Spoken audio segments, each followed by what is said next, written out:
Canada के prime minister ने apologise किया, इंडिया से सॉरी की है, आखिर ऐसा क्यों, वो डर गए हैं? ये डरने की बात नहीं। इंडिया ने अभी हाल में G20 करवाया अपने मुल्क में।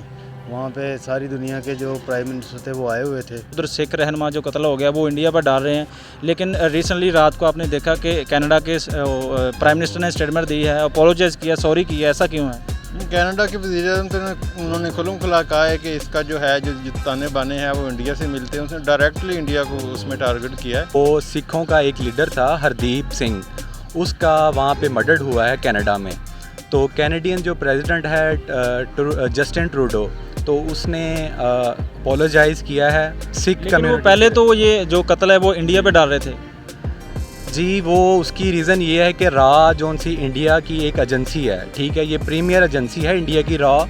तो कैनेडियन जो प्रेसिडेंट है जस्टिन ट्रूडो, वो इस चीज़ का इंकशाफ कर रहे हैं कि इसके पीछे रॉ का एजेंट है, रॉ है। असल में ये ना देखें कि अब कनाडा के जो वज़ीर-ए-आज़म है उसने जो इंडियन वज़ीर-ए-आज़म को इसमें जो है इल्ज़ाम किया है, उसमें ये एक मोनोपोली है। अब जो है वो यूएस का जो अमेरिका का जो है प्रेसिडेंट, उसने जो है वो इस चीज़ की मुखालफत की है। तो ये इन जो ममालिक की जो है ना, इनकी ये मिली भगत है सबकी। क्यों?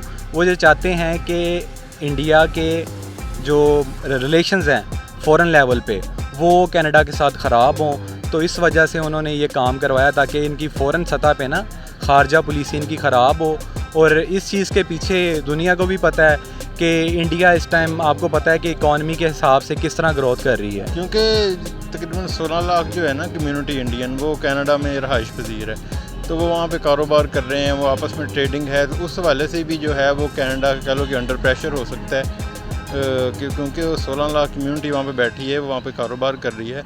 तो कारोबारी लिहाज से भी वो जो है ना इस जो अपना पॉइंट ऑफ व्यू से यानी बैकफुट कि कनाडा के प्राइम मिनिस्टर जो हैं अभी फ़िलहाल वो डर गए हैं इंडिया से। हाँ बिल्कुल, इसीलिए बैकफुट पे आए हैं ना कि उनका एक जो उनके साथ जो है वो इकनॉमिकली बिजनेसी जो उनका आपस में रिलेशन है, वो जो कम्युनिटी वहाँ पे बैठी है वो बिजनेसमैन कम्युनिटी है। तो वो इकॉनमी में भी आगे जा रहे हैं। कनाडा और इंडिया के जो हैं ट्रेडिंग ताल्लुकात, वो भी आपको पता है काफ़ी हद तक उधर 600 कंपनीज हैं इंडिया में काम कर रही हैं कनाडा के, शायद इसलिए। हाँ, ये भी रीज़न हो सकती है इसके पीछे। वो इनके आपस में जो इंटरलिंक है, इनके रिलेशन हैं बिज़नेस के लेवल पे, शायद उस वजह से भी कोई ऐसा उन्होंने कदम उठाया है कि इनका आपस में कोई ऐसा कॉन्फ्लिक्ट हो कि ये आपस में अपनी जो सी है ना ट्रेडिंग वो बंद करते हैं। जब से मोदी की हुकूमत आई है, इंडिया बहुत ऊपर चला गया है, उसकी इकॉनमी भी, और उसने खूब तरक्की की है। दिन दुगनी रात चुगनी वो तरक्की कर रहे हैं, लेकिन हम भी पड़ोसी हैं, लेकिन हमारा मुल्क कहाँ जा रहा है? बस हमारे मुल्क में आप लोगों को पता है, एक तो हमारी जवान नस्ल जो है वो नशे की लत में लग गई है, मंशियात, पाउडर राइस। और बताएं कि इंडिया जो है एक उभरता हुआ मुल्क, जैसे कि डेवलपिंग कंट्री है, हम पड़ोसी हैं, हमारा पाकिस्तान कहाँ जा रहा है? नो डाउट जी, इंडिया इस टाइम आपको भी पता होगा कि G20 जोन सा है उसको इनॉग्राइज करवा रही है वो अपनी कंट्री में।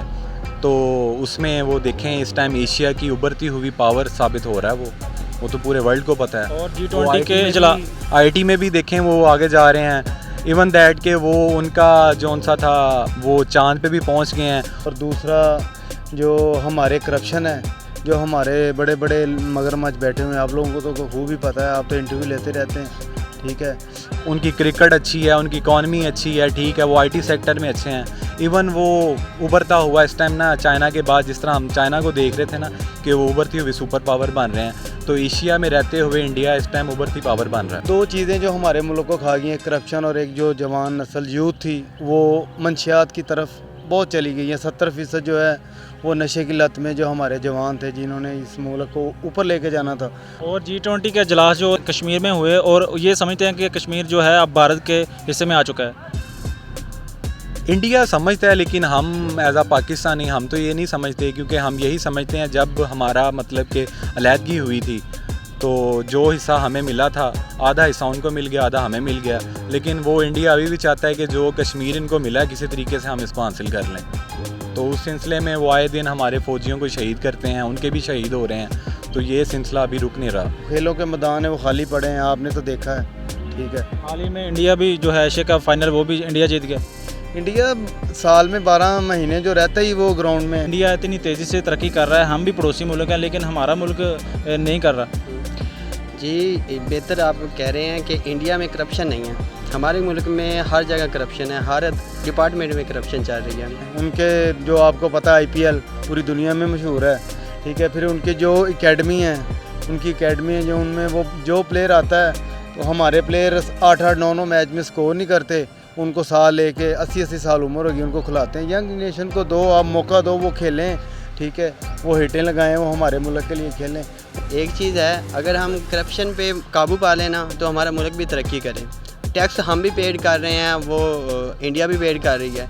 जैसे हम टैक्स पे कर रहे हैं वैसे इंडिया पे नहीं कर रही।